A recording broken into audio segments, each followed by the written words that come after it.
ಜುಗಲ್ಬಂದಿ ವಿಶೇಷ ಚರ್ಚೆಗೆ ಆತ್ಮೀಯ ಸ್ವಾಗತ.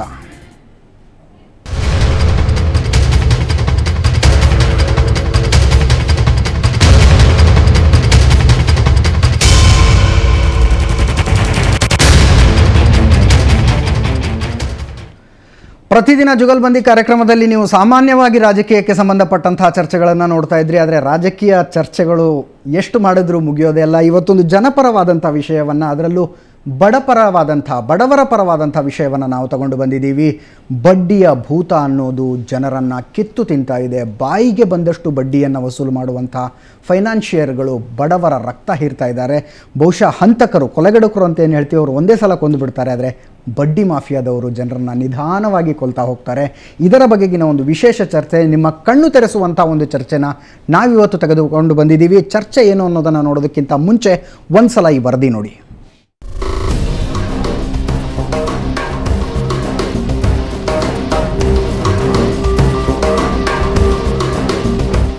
ಬಡ್ಡಿ ಸಾಲ ಇದು ಬಡವರ ಪಾಲಿನ ಕಾಮಧೇನು. ಸಣ್ಣ ಪುಟ್ಟ ಕಷ್ಟಗಳು ಎದುರಾದಾಗ ಜನ ಅಲ್ಲಿ ಇಲ್ಲಿ ಬಡ್ಡಿ ಸಾಲ ತಗೊಳ್ಳೋದು ಸಾಮಾನ್ಯ. ಆದರೆ ಒಂದ್ಸಲ ಸಾಲ ತಗೊಂಡ್ಬಿಟ್ರೆ ಬಡ್ಡಿ ಕಟ್ಟಿ ಕಟ್ಟಿ ಕಂಗಾಲಾಗೋರು ಅನೇಕರು. ಕೊಟ್ಟ ಕಿಲುಬು ಕಾಸಿನ ಸಾಲಕ್ಕೆ ಬಡ್ಡಿ, ಚಕ್ರಬಡ್ಡಿ, ಮೀಟರ್ ಬಡ್ಡಿ, ಸುಸ್ತಿ ಬಡ್ಡಿ ಅಂತ ಲೆಕ್ಕ ಹೇಳಿ ಸಾಲ ತಗೊಂಡವರ ರಕ್ತ ಹೀರುವ ಫೈನಾನ್ಷಿಯರ್ಗಳಿಗೆ ಲೆಕ್ಕನೇ ಇಲ್ಲ. ಅಂಥವರ ವಿರುದ್ಧ ಬೆಂಗಳೂರು ಪೊಲೀಸರು ಚಾಟಿ ಬೀಸಿದ್ದಾರೆ. ಅನಧಿಕೃತವಾಗಿ ಮತ್ತು ಕಾನೂನು ಬಾಹಿರವಾಗಿ ಜನರಿಗೆ, ಸಾರ್ವಜನಿಕರಿಗೆ, ಅದರಲ್ಲೂ ಯಾರು ಈ ಹಣದ ಅವಶ್ಯಕತೆಯಲ್ಲಿ ಇರ್ತಾರೆ ಅಂಥವರಿಗೆ ಸಾಲವನ್ನು ನೀಡಿ ಅವರಿಂದ ದೊಡ್ಡ ಪ್ರಮಾಣದ ಎಕ್ಸಾಬಿಟೆಂಟ್ ಇಂಟ್ರೆಸ್ಟನ್ನು ಕೇಳ್ತಾ ಇರ್ತಕ್ಕಂಥ ವ್ಯಕ್ತಿಯನ್ನು ಬಂಧಿಸಿ ಆತನಿಂದ ವಿವಿಧ ಮೊತ್ತದ ಖಾಲಿ ಚೆಕ್ಗಳು, ಸ್ಟಾಂಪ್ ಪೇಪರ್ಗಳು, ಲೆಕ್ಕ ಪುಸ್ತಕಗಳು ಮತ್ತಿತರ ದಾಖಲೆಗಳನ್ನು ವಶಪಡಿಸಿಕೊಳ್ಳುವಲ್ಲಿ ಯಶಸ್ವಿಯಾಗಿದ್ದಾರೆ. ಇದು ಈ ಎಕ್ಸಾಬಿಟೆಂಟ್ ಇಂಟ್ರೆಸ್ಟನ್ನು ತೆಗೆದುಕೊಳ್ತಂಥದ್ದು ಕಾನೂನು ಬಾಹಿರ ಆಗ್ತದೆ. ಇದಕ್ಕೆ ಸ್ಪೆಸಿಫಿಕ್ ಆಗಿ ಕಾನೂನಿನ ಉಲ್ಲಂಘನೆ ಆಗಿದ್ದು, ಅಂದರೆ ಸುಮಾರು 15ರಿಂದ 20% ಈತ ಬಡ್ಡಿಯನ್ನು ತಗೊಳ್ತಾ ಇದ್ದಾನೆ. ಲೇವಾದೇವಿ ವ್ಯವಹಾರ ಅನ್ನೋದು ಕಾನೂನು ಪ್ರಕಾರವೇ ನಡೆಯೋ ವ್ಯವಹಾರ. ಆದರೆ ಕಾನೂನು ಪ್ರಕಾರ ಫೈನಾನ್ಸ್ ವ್ಯವಹಾರ ನಡೆಸುವವರು ಬಾಯಿಗೆ ಬಂದಂತೆ ಬಡ್ಡಿ ವಸೂಲು ಮಾಡೋ ಹಾಗಿಲ್ಲ, ಬಲವಂತದ ಸಾಲ ವಸೂಲಿ ಮಾಡೋ ಹಾಗಿಲ್ಲ. ಆದರೆ ಈ ಕಾನೂನುಗಳನ್ನೆಲ್ಲ ಗಾಳಿಗೆ ತೂರುವ ಬಡ್ಡಿ ಕುಳಗಳು ತಮ್ಮದೇ ಆದ ಕಾನೂನುಗಳನ್ನು ರೂಪಿಸ್ಕೊಂಡಿರ್ತಾರೆ. ಸರ್ಕಾರ ನಿಗದಿಪಡಿಸಿದ್ದಂಥ ಬಡ್ಡಿ ಕಂತೂ ಜಾಸ್ತಿ ಬಡ್ಡಿ ವಸೂಲು ಮಾಡಿದರೆ, ಆ ಬಡ್ಡಿಯನ್ನು ದಿನಕ್ಕಾಗಲಿ, ವಾರಕ್ಕಾಗಲಿ, ತಿಂಗಳಿಗಾಗಲಿ ವಸೂಲು ಮಾಡಿದರೆ ಅದು ಒಂದು ಈ ಕಾಯ್ದೆ ಅನ್ವಯ ಅಪರಾಧವಾಗುತ್ತೆ. ಈ ಅಪರಾಧಕ್ಕೆ 3 ವರ್ಷಗಳ ಕಾಲ ಶಿಕ್ಷೆ ಆಗಬಹುದು ಮತ್ತು 30,000 ತನಕನೂ ದಂಡ ವಿಧಿಸಬಹುದಾಗಿದೆ. ಹೀಗೆ ಲೇವಾದೇವಿ ವ್ಯವಹಾರಕ್ಕೆ ಸಾಕಷ್ಟು ಕಾನೂನುಗಳಿದ್ರೂ ಅವನ್ನೆಲ್ಲ ಮರೆತು ಸಾಲಗಾರರ ಪ್ರಾಣ ಹಿಂಡುವ ಹಲವರು ಈಗಾಗಲೇ ಜೈಲು ಕಂಡಿದ್ದಾರೆ. ಹೀಗೆ ಅಕ್ರಮ ಬಡ್ಡಿ ವ್ಯವಹಾರ ನಡೆಸುವವರ ವಿರುದ್ಧ ಕಠಿಣ ಕ್ರಮ ಕೈಗೊಳ್ಳಲಾಗ್ತಾ ಇದ್ರೂ ಈ ದಂಧೆ ನಡೀತಾನೇ ಇದೆ. ಬಡ್ಡಿ ಹಣ ಕಟ್ಟಿ ಕಟ್ಟಿ ಬೀದಿಗೆ ಬಂದ ಕುಟುಂಬಗಳಿಗೆ ಲೆಕ್ಕನೇ ಇಲ್ಲ ಬಿಡಿ. ದುಡ್ಡು ಕೊಡೋದು ತಡ ಆದರೆ ಮನೆ ತನಕ ಬರೋ ರೋಡಿಗಳು ಕೈಗೆ ಸಿಕ್ಕಿದ್ದನ್ನ ಹೊತ್ತೊಯ್ತಾರೆ. ಮನೆ ಮಂದಿ ಜೊತೆ, ಹೆಣ್ಣು ಮಕ್ಕಳ ಜೊತೆ ಬಾಯಿಗೆ ಬಂದಂಗೆ ಮಾತನಾಡ್ತಾರೆ. ಇದೆಲ್ಲದರ ವಿರುದ್ಧ ಕಾನೂನಿನ ಪ್ರಕಾರ ಧ್ವನಿ ಎತ್ತಬಹುದು ಎಂಬುದು ಅನೇಕರಿಗೆ ಗೊತ್ತೇ ಇಲ್ಲ. ನೀವು ಅಂಥ ಕಷ್ಟಕ್ಕೆ ಸಿಲುಕಿದ್ರೆ ಏನ್ ಮಾಡಬೇಕು, ಯಾರ ಸಹಾಯ ಕೇಳಬೇಕು ಅನ್ನೋ ಪ್ರಶ್ನೆಗಳಿಗೆ ಉತ್ತರ ಕೊಡಲಿದೆ ಈ ವಿಶೇಷ ಕಾರ್ಯಕ್ರಮ ಜುಗಲ್ಬಂದಿ. ರವಿಕುಮಾರ್, ಕ್ರೈಮ್ ಬ್ಯೂರೋ, ಸುವರ್ಣ ನ್ಯೂಸ್ 24/7. ಇದಕ್ಕಿಂತ ಹೆಚ್ಚು ವಿವರಿಸಬೇಕಾಗಿಲ್ಲ ಅಂತ ಅಂದ್ಕೊಳ್ತೀನಿ. ಬಡ್ಡಿ ಮಾಫಿಯಾದ ಬಗ್ಗೆ ಅನೇಕ ಮನೆಗಳನ್ನು ಹಾಳು ಮಾಡಿರುವಂಥದ್ದು, ಅನೇಕ ಹೆಣ್ಣು ಮಕ್ಕಳ ಮಾನ ಕಳೆದಿರುವಂಥದ್ದು, ಅನೇಕ ಕುಟುಂಬಗಳನ್ನು ಬೀದಿಗೆ ತಂದಿರುವಂಥ ಒಂದು ಬೆಡಂಭೂತ ಇದು ಬಡ್ಡಿ ಮಾಫಿಯಾ ಅನ್ನೋದು. ಏನೋ ಕಷ್ಟಕ್ಕೆ ಬಿದ್ದು ಅಲ್ಪ ಸ್ವಲ್ಪ ಸಾಲ ಮಾಡಿಕೊಂಡು ಆ ಸಾಲ ಹೋಗಲಿ ಬಡ್ಡಿ ತೀರಿಸಲಾಗದೆ ಒದ್ದಾಡ್ತಾ ಅನೇಕ ಕುಟುಂಬಗಳು ಬೀದಿಗೆ ಬಂದಿದ್ದನ್ನು ನಾವು ಕಣ್ಣಾರೆ ನೋಡಿದ್ದೀವಿ. ಎಲ್ಲೋ ಒಂದು ಕಡೆ ಅನ್ನಿಸ್ತಾ ಇದೆ, ಇನ್ನು ಸಾಕಿದು, ಇದರ ವಿರುದ್ಧ ಕ್ರಮ ಕೈಗೊಳ್ಳೋದಕ್ಕೆ ಕಾನೂನಿದೆ, ಪೊಲೀಸರಿದ್ದಾರೆ, ಆದರೆ ಜನ ಮುಂದೆ ಬರ್ತಾ ಇಲ್ಲ. ಇದ್ರ ಬಗ್ಗೆ ನಾವು ಇವತ್ತು ಚರ್ಚೆ ಮಾಡೋರಿದ್ದೀವಿ. ಜಂಟಿ ಪೊಲೀಸ್ ಆಯುಕ್ತರು ಬೆಂಗಳೂರು ನಗರ ದಯಾನಂದ್ ಅವರಿದ್ದಾರೆ. ದಯಾನಂದ್ ಅವರ ಕಾರ್ಯಕ್ರಮಕ್ಕೆ ಸ್ವಾಗತ. ಅದೇ ರೀತಿ ಆನೇಕಲ್ನಿಂದ ಶಿವಕುಮಾರ್ ಅವರು ಬಂದಿದ್ದಾರೆ. ಸಾಕಷ್ಟು ಈ ಬಡ್ಡಿ ಮಾಫಿಯಾನ ಕಣ್ಣಾರೆ ನೋಡಿರೋರು ನೀವು. ಶಿವಕುಮಾರ್ ಕಾರ್ಯಕ್ರಮಕ್ಕೆ ಸ್ವಾಗತ. ಇನ್ನೊಬ್ಬರು ಕೂಡ ಶಿವಕುಮಾರ್ ಕನಕಪುರದಿಂದ ಬಂದಿದ್ದೀರಿ. ಶಿವಕುಮಾರ್ ಅವರೇ ಕಾರ್ಯಕ್ರಮಕ್ಕೆ ಸ್ವಾಗತ. ಮೊಟ್ಟ ಮೊದಲನೇದಾಗಿ ದಯಾನಂದ್ ಸರ್, ನಿಮಗೆ ಕಂಗ್ರಾಟ್ಸ್ ಹೇಳಬೇಕಾಗತ್ತೆ ನಾನು. ಹಿಂದೆಂದಿಗಿಂತಲೂ ಜಾಸ್ತಿ ಈ ಎಕ್ಸಾರ್ಬಿಟೆಂಟ್ ಇಂಟ್ರೆಸ್ಟ್ ಅಂದರೆ ಬಾಯಿಗೆ ಸಿಕ್ಕಂಗೆ ಬಡ್ಡಿ ತಗೊಳ್ಳೋರ ವಿರುದ್ಧ ಪೊಲೀಸ್ ಇಲಾಖೆ ಕ್ರಮ ಕೈಗೊಳ್ತಾ ಇದೆ. ಬಹುಶಃ ಇಷ್ಟು ರ್ಯಾಪಿಡಾಗಿ ಒಂದು ಕ್ಯಾಂಪೇನ್ ರೀತಿಯಲ್ಲಿ ಹಿಂದೆ ಯಾವತ್ತೂ ಆಗಿರಲಿಲ್ಲ. ನಾವು ಕ್ರೈಮ್ ರಿಪೋರ್ಟಿಂಗ್ ಮಾಡೋರಿಗೆ ಇಷ್ಟು ಪ್ರೆಸ್ ನೋಟ್ಗಳ ಹಿಂದೆ ಯಾವತ್ತೂ ಬಂದಿರಲಿಲ್ಲ. ಅಂದರೆ ಜಾಸ್ತಿ ಬಡ್ಡಿ ವಸೂಲು ಮಾಡೋರ ಬಗ್ಗೆ ನಿಜ. ಇದು ಏನಂತಂದರೆ ಈ ಒಂದು ಬಡ್ಡಿದಾರ ನೀವೇನು ಈಗ ಹೇಳ್ತಾ ಇದ್ರಿ, ಸಾಕಷ್ಟು ಬಡ ಕುಟುಂಬಗಳು, ಅದರಲ್ಲೂ ಸಣ್ಣ ಪುಟ್ಟ ಉದ್ದಿಮೆದಾರರು ಯಾರಿಗೆ ಹಣದ ಅವಶ್ಯಕತೆ ತ್ವರಿತವಾಗಿ ಅವರಿಗೆ ಅರ್ಜೆಂಟಾಗಿ ಬೇಕಾದಾಗ ಈ ರೀತಿ ಈ ಲೋಕಲ್ ಮನಿ ಲೆಂಡರ್ಸ್ಗೆ ಅವರ ಒಂದು ಇದಕ್ಕೆ ಬಲಿಯಾಗ್ತಕ್ಕಂಥದ್ದು ಸಹಜ.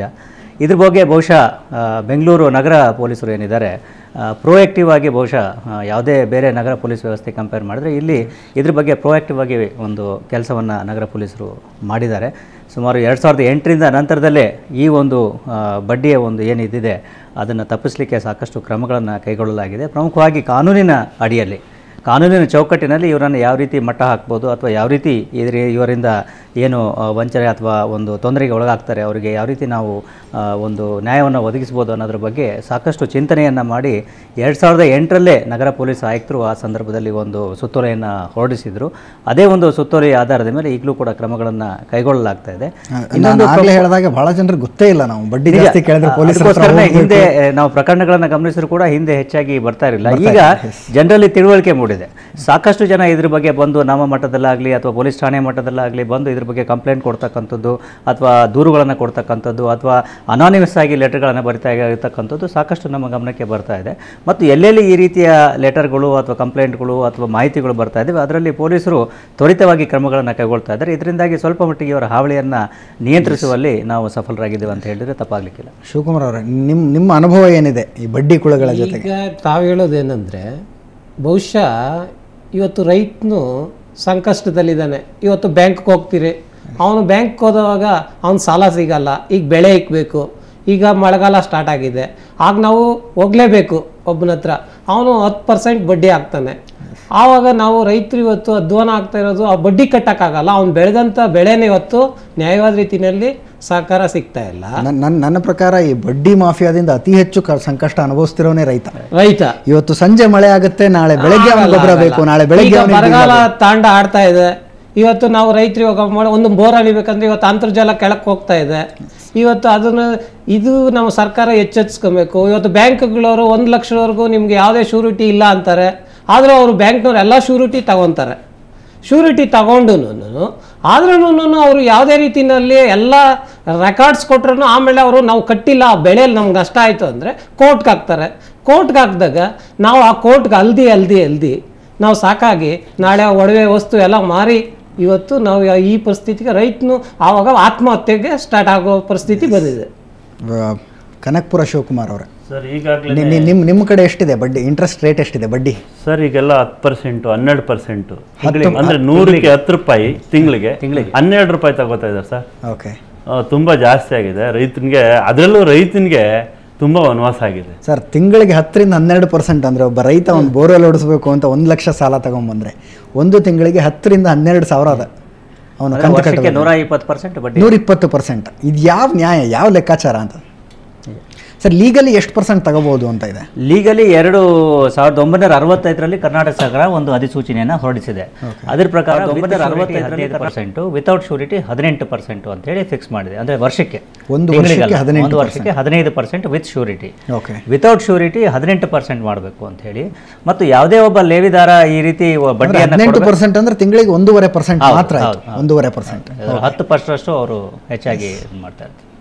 ಬಟ್ ಅದಕ್ಕೂ ಮುಖ್ಯವಾಗಿ ಯಾವುದೇ ಒಬ್ಬ ಲೇವಿದಾರ ಈ ರೀತಿ ಬಡ್ಡಿ ವ್ಯವಹಾರ ಮಾಡಬೇಕು ಅಂತ ಹೇಳಿದ್ರೆ ಅವನು ಅದ್ರ ಬಗ್ಗೆ ರಿಜಿಸ್ಟ್ರೇಷನ್ ಮಾಡಿಸ್ಕೊಂಡು ಲೈಸೆನ್ಸನ್ನು ಪಡಿಬೇಕಾಗ್ತದೆ. ವಿತೌಟ್ ಲೈಸೆನ್ಸು ಯಾರು ಕೂಡ ಬಡ್ಡಿ ವ್ಯವಹಾರ ಮಾಡೋ ಹಾಗಿಲ್ಲ. ಅದು ಕಾನೂನಿನಲ್ಲಿರ್ತಕ್ಕಂಥ ಪ್ರಮುಖವಾದಂಥ ಅಂಶ. ಓಕೆ, ನಿಮ್ಮ ಕನಕಪುರದಲ್ಲಿ ಮಾಡ್ತಿರೋ ಬಡ್ಡಿ ವ್ಯವಹಾರಸ್ಥರೆಲ್ಲ ವಿತ್ ಲೈಸೆನ್ಸೇ ಮಾಡ್ತಾರಾ? ಲೈಸೆನ್ಸೇ ಇಲ್ಲ ಸರ್, ಯಾರು ಲೈಸೆನ್ಸೇ ಇಲ್ಲ. ಯಾರೋ ಒಂದಿಬ್ರು ಮಾಡಿಸ್ಕೊಂಡಿರ್ತಾರೆ ಸುಮ್ಮನೆ, ಅದು ಕೊಡಲ್ರ ಅವರು. ಒಳಂತರ ಲೈಸೆನ್ಸ್ ಇದೆ ಅಂತಾರೆ, ಅದೇನೋ ಅವರು ತಗೋತಾನೆ ಇರ್ತಾರೆ, ಲೈಸೆನ್ಸ್ ಪ್ರಕಾರವಾಗಿ ತಗೊಳ್ಳಲ್ಲ ಅವರು. ಈಗ ಉದಾಹರಣೆಗೆ ನೀವು ರೈತರು ಏನೋ ಅರ್ಜೆಂಟಿಗೆ ಬೇಕು ಅಂತ ಒಂದು 50,000 ಸಾಲ ತಗೊಳಕ್ಕೆ ಹೋಗ್ತೀರಾ, ನಿಮ್ಮ ಹತ್ರ ಏನೇನು ಡಾಕ್ಯುಮೆಂಟ್ಸ್ ಇಸ್ಕೊತಾರೆ ಅವರು? ಸರ್, ನಮ್ಮ ಮೊದಲನೇದಾಗಿ ಅವ್ರಿಗೆ ಚೆಕ್ ಕೊಡಬೇಕು. ಅವ್ರಿಗೆ ಚೆಕ್ ಕೊಡಬೇಕು. ಚೆಕ್ ನಾವು ಯಾವುದೇ ಬ್ಯಾಂಕಲ್ಲೂ ಹಣ ಇಟ್ಟಿರಲ್ಲ, ಯಾವುದೋ ಒಂದು ಬ್ಯಾಂಕಲ್ಲಿ ಸ್ವಲ್ಪ ಏನೋ ಇಟ್ಕೊಂಡಿದ್ದು ನಮ್ಮ ಒಂದು ಕೆಲಸ ಕಾರ್ಯಕ್ಕೆ ಅನುಕೂಲ ಆಗಲಿ ಅಂತ ಅಂದ್ಬಿಟ್ಟು ಚೆಕ್ ಕೊಟ್ಟಿರ್ತೀವಿ, ಚೆಕ್ ತಗೊಂಡಿರ್ತೀವಿ. ಅದನ್ನೇ ಕೇಳ್ತಾರೆ.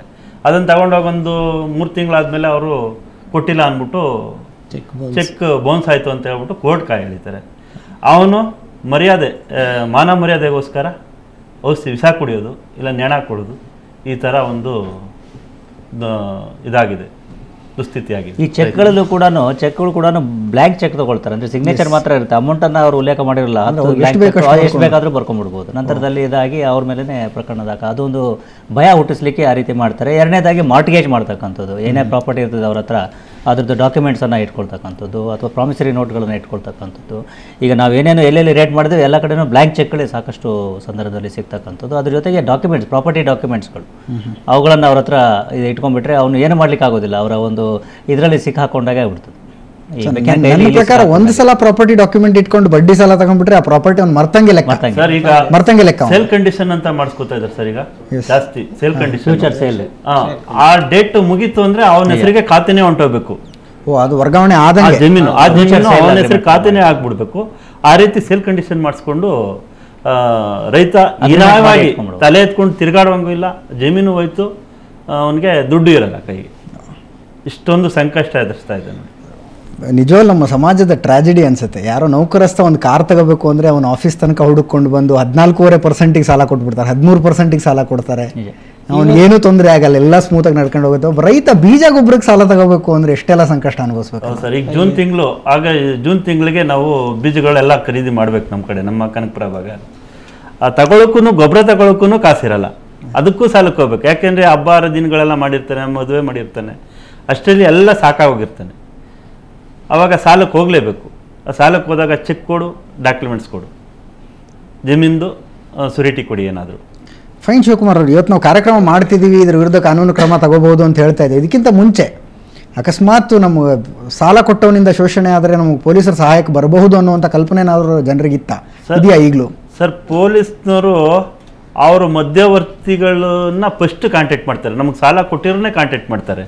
ಓಕೆ, ಹೆಂಗೆ ಅವ್ರನ್ನ ನಾವು ಹೋಗ್ಬೋದು ಅವ್ರ ಹತ್ರ ವಸೂಲಿಗೆ? ಅವ್ರ ಕಡೆ ನಾವು ಸಪೋರ್ಟ್ ಆಗಲ್ಲ, ನಿಮ್ಮ ಕಡೆನೇ ಸಪೋರ್ಟ್ ಆಗಿರ್ತೀವಿ, ನಮ್ಮನ್ನೊಂದು ಸ್ವಲ್ಪ ನೋಡ್ಕೋಬೇಕು ನೀವು ಅಷ್ಟೇ. ಅವ್ರಿಗೂ ಪೊಲೀಸ್ನವ್ರಿಗೂ ಕೂಡ ರಿಯಾಯಿತಿ ದರದಲ್ಲಿ ಅವ್ರಿಗೂ ಇಂಟ್ರೆಸ್ಟ್ ಮೂಲಕ ಬಡ್ಡಿ ಮೂಲಕ ಸೊ ಇದಕ್ಕೆ ಏನಾಗ್ತದೆ, ಸಾಮಾನ್ಯವಾಗಿ ಜನರಲ್ಲಿ ಅಥವಾ ಪೊಲೀಸರಲ್ಲಿಯೇ ಕೂಡ ಇಲಾಖೆಯಲ್ಲಿ ಕೂಡ ಇರ್ತಕ್ಕಂಥ ಒಂದು ಅನೇಕ ಜನ ಅಧಿಕಾರಿಗಳಿಗೆ ಕಾನೂನಿನ ಪರಿಜ್ಞಾನ, ಸಿವಿಲ್ ಮ್ಯಾಟರ್ ಅಂತ. ಇದು ಬಡ್ಡಿ ತಗೊಳ್ತಕ್ಕಂಥ ಹಣದ ವ್ಯವಹಾರ ಅಂದ ತಕ್ಷಣ ಇಟ್ಸ್ ಸಿವಿಲ್ ಮ್ಯಾಟರ್ ಅಂತಕ್ಕಂಥ ಒಂದು ತಪ್ಪು ಕಲ್ಪನೆ ಸಾಮಾನ್ಯವಾಗಿ ಜನರಲ್ಲಿ ಹಾಗೂ ಕೆಲವು ಪೊಲೀಸ್ ಅಧಿಕಾರಿಗಳಲ್ಲೂ ಕೂಡ ಇದೆ. ಈವನ್ ಡಿಸ್ಟ್ರಿಕ್ಟ್ ಮಟ್ಟದಲ್ಲಿ ಕೂಡ ನಾವು ಡಿಸ್ಟ್ರಿಕ್ಟ್ ಅಲ್ಲಿ ಇದ್ದಾಗ ಕೂಡ ಈ ರೀತಿ ಯಾವುದು ಪ್ರಕರಣಗಳನ್ನು ಮಾಡಿರಲಿಲ್ಲ.